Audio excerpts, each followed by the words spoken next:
Please like and subscribe. Hello, my friends, and welcome to Galactic Initiative. I'm your least favorite host, Sean.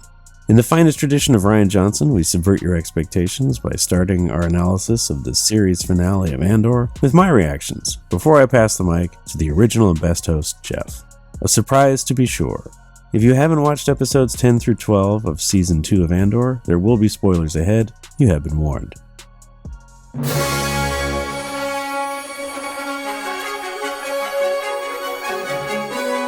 So where do I begin? After the climax of Gorman, I was worried that the final episodes would feel flat or be devoid of serious drama as we eased into the Rogue One film. Thankfully, my fears were unfounded. There was enough action, anxiety, and emotion in the final episodes to make them almost as exciting and compelling as the previous arc. The story in this arc that was so tragically brilliant and compelling was that of Luthen Rael. Jeff and I had discussed previously our desire to see his story concluded in a satisfactory way, and out in the world of cyberspace there was talk that Luthen was some kind of Jedi or Force sensitive or some other such nonsense, and I'm glad that his origin story was more nuanced. The writers didn't fall back on that lazy, hidden in plain sight Jedi trope that the troglodytes at the Lucasfilm Story Group tend to rely on so heavily in other shows. The flashback establishing Luthen as a sergeant in the Imperial forces was well done, even if reminiscent of Finn's turn in The Force Awakens. Luthen's turn felt like it had more weight to it, that there was more seriousness about it. The story of the blunt instrument of tyranny running up against their conscience mid-atrocity is a story as old as time. The Imperial butcher, knee-deep in the blood of the innocent, suddenly having to face his moment of clarity and embracing it. Luthen has his first crisis of conscience during an Imperial raid on an unknown planet. We see him drinking to cope and shutting off his comms to avoid the screams of the innocent being killed. Despite this, we still see him considering killing the young girl that's hiding on his ship. He approaches her initially with a knife, but after making his choice to refuse to continue to participate in the genocide that is going on, he reaches out to her with an open hand. The girl, of course, grows up to be Kleya. The relationship that is built between these two is a complex one. Kleya knows that Luthen is responsible for both the destruction of her old life and family, as well as her rescue. He trains her to become a rugged, determined, and competent insurgent. He nurtures the hatred in her to keep her focused on the mission, though he probably understands that some of that hatred is reserved for him. This all plays into the tragic duty that Kleya has to perform when she unplugs Luthen from life support in order to prevent him from recovering and being interrogated by the ISB and ultimately betraying the rebellion. The moment when Kleya kisses Luthen on the forehead after unplugging him is heartbreaking. Later in the show, when she says to Vel, it had to be done, you can just feel the trauma. She had to kill, for what all intents and purposes was her father, for the cause. This is a sacrifice worthy of Greek tragedy. Luthen has become one of my favorite Star Wars characters of all time. His What Have I Sacrificed monologue in Season 1 was some of the finest of all dialogue in Star Wars, and delivered brilliantly by Stellan Skarsgård. In Season 2, he continues to impress. The world of Luthen Rael is one of espionage, spycraft, terror, and mania, and it's all played wonderfully over the 2 seasons of Andor. The other epic tragedy in the series is the rise and fall of Dedra Meero. I have been, over these 2 seasons of the series, enthralled with her character. I was tricked into rooting for her. I was convinced that she wasn't as bad as she was. There were even moments when she appeared almost normal. Denise Gow was stellar in her portrayal of the psychotically driven ISB agent. To remain in the vein of Greek tragedy, Dedra Meero is akin to Icarus. Her ambition and desire to be the hero of the ISB, coupled with her hubris and narcissism, took her too close to the sun, that is Orson Krennic. Along the path to self-destruction, she lost Cyril, her position as a supervisor, the protection of her superiors. At her zenith, Dedra had the patronage of the Emperor, but now she is in a work prison.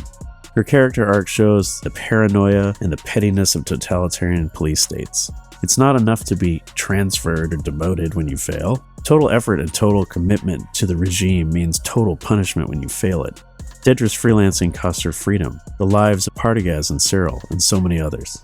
Just one last word on Dedra and Luthen. The scene in the antiquity shop is Shakespearean in its level of drama and tragedy. If you've heard my praise of the coded language and thinly veiled threats employed by the politicians in Season 1, then you will know how much I love the line that Luthen gives Dedra when she asks if everything in the shop is real. When Luthen says there are only 2 items in this shop with questionable provenance, he is of course referring to himself and Dedra. In that moment, it is clear that he knows more about her than she believes. It is so poetic and so menacing. There's so much in this show to love, but there's just a few more things that I'd like to praise about these final episodes that I found absolutely fantastic. K2SO gambling with Cassian and Melshi. That was brilliant. The killing of Lonnie Young, cold-blooded. Clea's assault in the hospital, epically brutal. Krennic's performance with Dedra was terrifying. Leo Partagaz killing himself was stoic. Jilted Perrin taking up with his daughter's mother-in-law? That's Freudian. So many great moments. So much depth, emotion, pain, terror, violence. The weight of inevitability. This show wraps you up in a blanket of despair and gives you a tight hug. Rebellions are built on hope, but at what cost? The closing montage was well done. Everyone was where they needed to be before Rogue One begins. And there's a stark reminder that Cassian is alone. I love seeing him watering his plants. It's a connection to Ferrix and with Marva, filled with purpose and commitment, striding towards his destiny. We see Mon and Vel sharing coffee and tales with fellow rebels, Wilman and his girlfriend having breakfast. The rebellion is in place. It is ready. Well, I'd like to conclude by saying that the end of this show made me sad for many reasons and on many levels. The death, the impending doom, the loss of family and love for our heroes was so inevitable and so palpable that it was hard to escape for the viewer. There is a testament to the writing in this series, the fact that we feel so strongly about these characters, and the fact that it gives us great pain to part with them. Over 2 seasons, I fell in love with the show and developed a relationship with these characters, and it was sad to see it come to an end. I want more. I'm sure plenty of you do. I was upset that Kathleen Kennedy and her ilk, through their continued mismanagement and blunders of Lucasfilm, ultimately cost us another 36 or more episodes of this fantastic show. I will never forgive Kennedy for what she has done to Star Wars as a franchise, to the fan base, and to the ultimate quality of the product. Before I turn this over to Jeff, I just want to say to Mr. Tony Gilroy and his team, thank you for creating the best Star Wars since Star Wars. I salute you. Now what say you, El Jefe? Thank you, Grand Admiral, for your insights. Though I do not fully share your optimistic appraisal of the situation, I enjoyed the last 3 episodes of Andor. I too wish to thank its production team for a job well done. At its worst, Andor outclassed the best of Kennedy Films' other offerings with the exception of early Mando. Compare Andor to, say, The Acolyte or Ahsoka. Laughably impossible. Professionals versus little leaguers. So yes, today let's celebrate the writers, directors, actors, designers, all the creators, and of course Tony Gilroy for extraordinary work. I'll miss the series, and unfortunately I don't foresee a production of its quality in the near ever, with Kathy, Dave, Carrie, and company at the helm. I don't mind if things get sloppy. I'll highlight my favorite scenes, then I'll present my criticisms. The long-awaited meeting between Dedra Meero and Luthen Rael tops my list of favorites. You won't experience better writing in a streaming series. Her moment of triumph blinded her to Luthen's win-or-die-trying conviction. She entered his gallery with her typical attitude of superiority and self-satisfaction, so despite their intense exchange, she didn't truly contemplate a single word from him.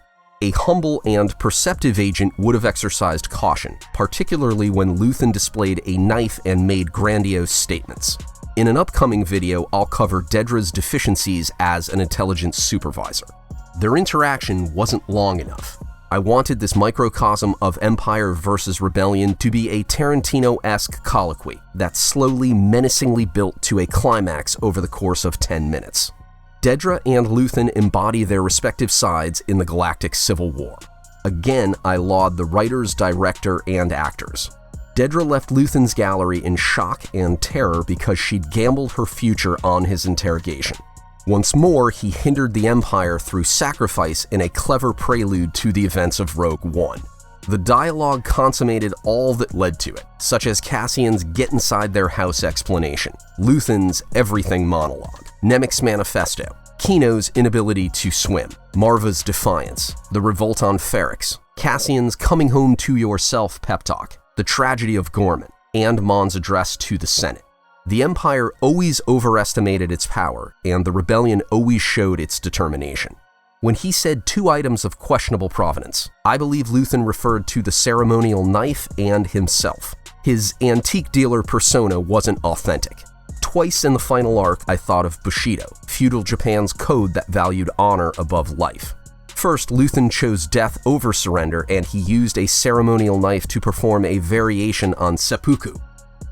Second, in my second favorite scene, Major Leo Partagaz committed suicide. Morbid selections, I admit. Leo took responsibility for Dedra's mistakes. His subordinate exposed the Death Star when she overstepped her authority and exceeded her security clearance without his knowledge. If he'd properly supervised his team of ISB supervisors, he could have thwarted the rebellion before Rogue One and A New Hope. His crew included spies, grandstanders, bullies, and thieves. I knew Leo would opt for suicide when Orson Krennic left ISB headquarters in Episode 11. They conversed on a first-name basis, which was odd. Orson paused mournfully in the doorway, which also was odd. I noticed subtle changes to Leo's physical appearance during Season 2. Season 1's vitality was gone. His feeble reaction to the strike team's problems. Nemec's manifesto played at ISB headquarters. Supervisor Legrette's offer to escort Leo, and his astute nod to Leo's request for a moment alone. All these things and more pointed to Leo's suicide. Imperial leaders didn't tolerate failure, so he opted for death before dishonor. Credit to the writer and/or director for their vignette of Leo's final seconds. The phrase difficult to contain and Leo's baffled question, who do you think it is, revealed, as I noted earlier, the Empire's overestimation of its power. From inside the conference room, the sound of a blaster. Outside, two stormtroopers instinctively began to move forward, but Legrette raised a hand to stop them. Andor was a mature production, no doubt. I have time for an additional scene. Cassian's meeting with the rebel leaders upon his return from Coruscant was outstanding. He connected all the dots, from the energy program to Gorman to Jedha to the superweapon. But 4 of 5 remained skeptical because they trusted neither the source nor the intelligence. Cassian argued passionately in defense of Luthen. He challenged the challengers. And how has that been verified? Are you serious? Captain! I enjoyed Diego Luna's depictions of exasperation and urgency. Last week I mentioned the actor's talent for nervous competence. Think of his argument with Jyn Erso after they left Edu. The guy excels in these stretches.